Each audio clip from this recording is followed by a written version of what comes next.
que eu acho o mais bonito da Bíblia, que é Jesus como humano, tendo medo, vacilando, mas sabendo da missão. Ele é Deus e ao mesmo tempo ele é homem.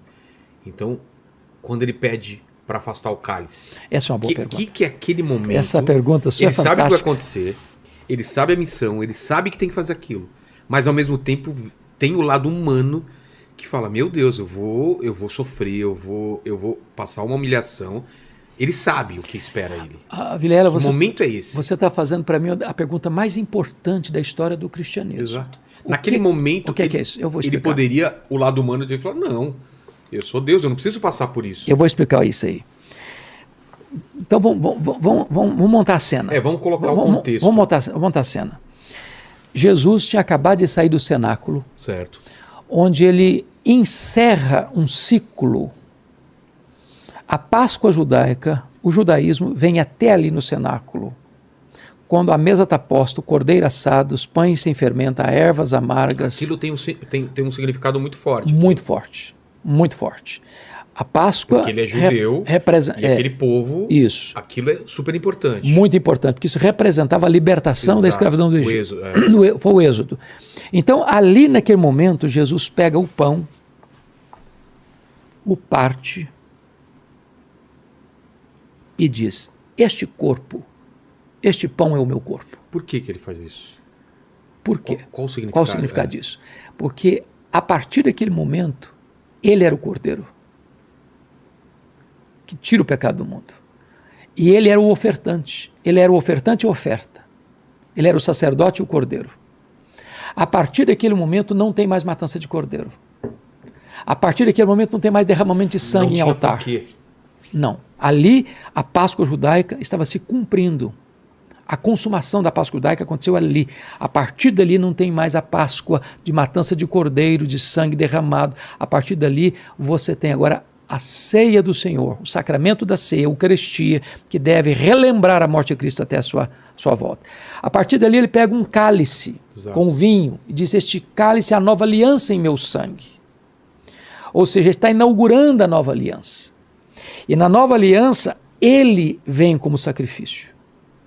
Ali ele está se entregando. Então, quando ele desce do monte Sião, do cenáculo, atravessa o Vale do Cedron, mergulha nas fraldas do Monte das Oliveiras, onde tem uma prensa de azeite, onde ele era acostumado a orar, diz o texto bíblico que ele deixa 3 dos seus discípulos para trás, ou melhor, 8 dos seus discípulos para trás, Judas não está mais entre eles, pega Pedro, Tiago e João e diz: vocês vêm comigo. Quando ele fica sozinho com os 3, ele abre o coração para eles e diz assim: a minha alma está profundamente triste até a morte, ficai comigo, vigiai comigo. E ele sozinho avança para o interior do jardim. E diz o texto lá em Hebreus 5,7, que ele prostrado oferece aquele que podia livrá-lo da morte, forte clamor e lágrimas. Ele ora e chora, e ora e chora, e ora e chora. E naquele momento diz: Pai, se possível, passe de mim este cálice sem que eu beba. Mas ele sabe que não era possível. Porém, seja feita a tua vontade. Então, mas ele sabe que para isso ele veio. Agora, a pergunta que você fez, que é para mim mais importante: o que é esse cálice? Exato. O que significa esse cálice? Muita gente acha que... É a cruz, não é? Muita gente acha que esse cálice era a consciência de que ele seria abandonado pelos seus discípulos, que ele seria esbordoado e cuspido pelo sinédrio, que ele seria espancado e vilipendiado no pretório romano, que ele passaria a vergonha de carregar um lenho maldito numa rua apinhada de gente xingando e gritando: crucifica, o crucifica, o ensandecida, que seria a exposição vergonhosa da cruz, do sofrimento atroz, da sede severa, das cãibras e das dores. E a resposta é 1000 vezes não. Não? Não. Não é esse o cálice? Não. O que é o cálice? O cálice, Vilela, era a consciência que Jesus Cristo tinha de que, sendo ele o amado do Pai, o Pai viraria o rosto e o desampararia na cruz. O cálice era a ciência de que ele, sendo bendito eternamente, seria feito maldição por nós. Que ele, sendo santo, santo, santo, seria feito pecado por nós. O cálice era a consciência de Jesus de que na cruz o Pai o Pai lançaria sobre ele, conforme Gênesis 53, a iniquidade de todos nós. E diz que ali não tinha beleza nele. Ele foi feito pecado por nós. Toda sujeira nossa, toda maldade nossa, toda corrupção nossa, toda violência nossa, todo pecado nosso foi lançado sobre ele. E diz a Bíblia que agradou ao Pai moê-lo naquela cruz. Ele suporta a ira de Deus que devia cair sobre a sua, sobre a minha, sobre a nossa cabeça. Ele sente a ira de Deus nele? Nele. Nossa. Fuzilando-o. Ali na cruz, Deus cumpriu a sua justiça. Nele, no Filho, para não punir a nós. Isso aí é a essência do cristianismo. Sem isso não tem cristianismo. A morte de Cristo na cruz a gente chama de morte vicária, morte substitutiva. Ele morreu não como um mártir. Não foi a cruz, porque se você olhar para a história da igreja, teve mártires que sofreram mais. Que foram decapitados. Que morreram crucificados, passaram um dia inteiro na cruz. Jogados aos leões, queimados vivos, torturados até a morte. O sofrimento dele foi sofrimento vicário. Quando eu sofro, por mais que eu sofro pelos meus pecados. Jesus sofreu pelo nosso pecado. Isso é que significa o cálice tão amargo. E ele sofreu dor física, dor espiritual. O que ele sofreu lá? Ele sofreu fisicamente, moralmente, espiritualmente. Agora, deixa eu dizer uma coisa maravilhosa para você. Você se lembra que no segundo round de oração, veio um anjo para consolá-lo. No terceiro round, ele não chora apenas.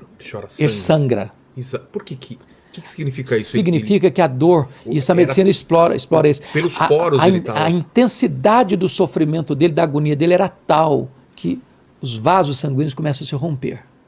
E ele começa a suar sangue. Mas quando ele se levanta do terceiro período de oração, não tem mais angústia. Por quê? Não tem mais angústia, porque ele estava completamente rendido ao projeto do Pai, e o Pai o preparou para aquele momento. Então, para você perceber, quando a turba chegou, capitaneada por Judas Iscariotes, armada até os dentes, foi Jesus quem se apresentou. A quem buscais? Está lá em João. A Jesus Nazareno, pois sou eu, e caíram por terra. Quando Jesus foi levado para o sinédrio, e eles cuspiam nele, batiam com um caniço na cabeça dele, ele está firme como uma rocha. Depois, na sexta-feira de manhã, eles levam para o pretório romano. Quem está desesperado é Pilatos, ele está firme, sereno. Quando ele está caminhando com a cruz, as mulheres estão chorando atrás dele, e ele pergunta, por que vocês estão chorando por mim? Não chore por mim, não, chore por vocês, por vossos filhos. Quando ele está pregado na cruz, ele transforma aquele patíbulo de horror num palco para a glória de Deus e profere 7 palavras na cruz. Pai, perdoa-lhes. Hoje mesmo estarás comigo no paraíso. Filho, eis aí a tua mãe. Mãe, eis aí teu filho. Deus meu, por que me desamparaste? Tenho sede. Está consumado. Pai, nas tuas mãos entrego o meu espírito. Cada palavra dessa é rica de significado. Então, qual é o significado de ele... Pai, por que me abandonaste? Por quê? Porque naquele momento ali, ele tinha assumido o seu lugar, o meu lugar. Mas Deus abandonou ele? Literalmente. No sentido de que Deus aplicou no seu filho o golpe que devia aplicar em mim. Ah, tá. Porque, não Vilela, que Deus se retirou... Vilela, deixa eu dizer uma coisa maravilhosa para você. A doutrina essencial do cristianismo, que foi o ponto básico da reforma, chama-se justificação pela fé. O que é justificação pela fé? O que é isso? Quando eu disse lá no começo do calvinismo que você pode ter certeza da sua salvação, uma vez salvo para sempre, e não que você possa viver do jeito que você quiser viver, que está salvo, não, nada disso. Quem é salvo busca santidade, quer andar com Deus. Mas, o que aconteceu? Quando você crê no Senhor Jesus como seu salvador pessoal, significa o seguinte, que houve 3 transações na cruz e isso é operado a seu favor. Primeira transação na cruz, a Bíblia diz lá em 2 Coríntios 5, versículo 19. Deus estava em Cristo reconciliando consigo o mundo, não imputando aos homens as suas transgressões. O que é imputar? Botar na conta dele. Então Deus não botou na sua conta o seu pecado, a sua dívida. Qual o tamanho da sua dívida com Deus? Impagável. Numa parábola que Jesus contou, de 10 mil talentos, um homem precisava trabalhar 150 mil anos no primeiro século para ganhar 10 mil talentos, ou seja, impagável. Deus não botou na sua conta essa dívida. Botou na dívida, na conta de quem? Aí responde a Bíblia, 2 Coríntios 5:21. Aquele que não conheceu o pecado, Deus o fez pecado por nós. Deus pegou toda a sua dívida e botou na conta do seu filho, lá na cruz. O que Jesus fez com a sua dívida? Ele rasgou a sua dívida, anulou-a e a encravou na cruz e deu um brado na cruz. Tetelestai. Está pago, está consumado. E é isso que significa estar consumado? Está consumado. Não deve mais nada. Você está quites com a lei de Deus. Você está quites com a justiça de Deus. Agora, está escrito lá na terceira fase. Agora, aquele que não conheceu o pecado, Deus o fez pecado por nós, para que nele nós fôssemos feitos justiça de Deus. O que significa isso? Pega você um tribunal, porque justificação tem a ver com o tribunal de Deus, não é uma coisa que acontece aqui dentro, mas lá em cima no tribunal. Deus pegou sua ficha lá no céu, lá no tribunal, tinha uma dívida lá impagável, Deus não botou essa dívida na sua conta, botou na conta de Cristo, Cristo pagou essa dívida, você não tem mais dívida nenhuma, mas agora está escrito lá que Deus creditou na sua conta todo o crédito infinito da justiça de Cristo. Ele morreu por você, pelos seus pecados, em seu lugar. Isso significa que você está justificado, é mais que perdão. Justificação é mais que perdão. Perdão é um conceito negativo, justificação é um conceito positivo. Me permita explicar. Tá. Imagine você que você devesse R$1 milhão no banco. Está amarrado. Mas você não tem um centavo. Para, né? Ainda bem que só imagina, né? É, só imaginar. Vamos imaginar que o Paquito. Paquito. R$1 milhão no banco, você não tem um centavo. Meu Deus. Aí alguém vai lá e deposita na sua conta R$1 milhão, a sua dívida é o quê?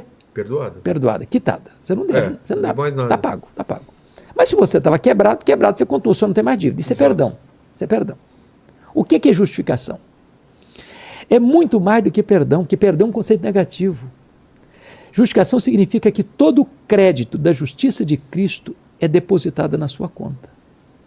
Quando Deus puxa sua ficha no tribunal do céu, está escrito aqui, não deve mais nada. Ele tem um crédito infinito. E aí volta a pergunta do seu filho lá. Se o meu filho errar, ele deixa de ser filho? Não. A Bíblia diz lá em 1 de João 1,9 assim, se confessarmos os nossos pecados, Deus é fiel e justo para nos perdoar os pecados e nos purificar de toda a injustiça. Já parou para perguntar por que Deus é fiel e justo para perdoar? O justo não perdoa. O justo não perdoa. O justo aplica a lei. Se fosse usar uma linguagem humana, estaria assim, Deus é fiel e misericordioso para perdoar, mas Deus fiel e justo?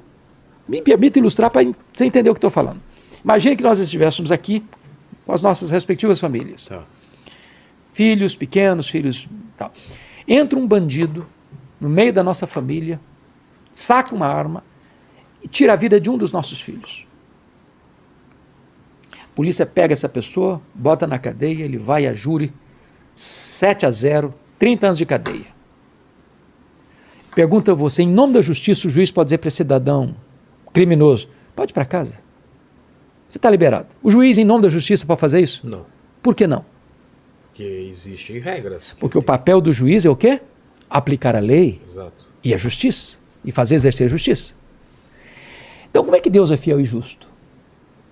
Porque Deus, sendo justo, não pune o mesmo pecado duas vezes. O seu pecado já foi punido na cruz de Cristo.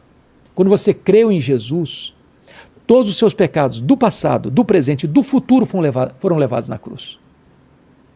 Quando você comete um pecado agora, você homologuel, concorda com Deus, eu errei, Senhor. Eu pequei, Senhor. Aí Deus diz, pois esse pecado já foi pago na cruz. Antes de Cristo, qual a diferença entre pecar antes de Cristo e depois de Cristo? Os que pecaram antes olharam para o Cristo que haveria de ser crucificado. Nós olhamos para o Cristo que foi crucificado. Um olhava para o futuro, o outro olha para o passado.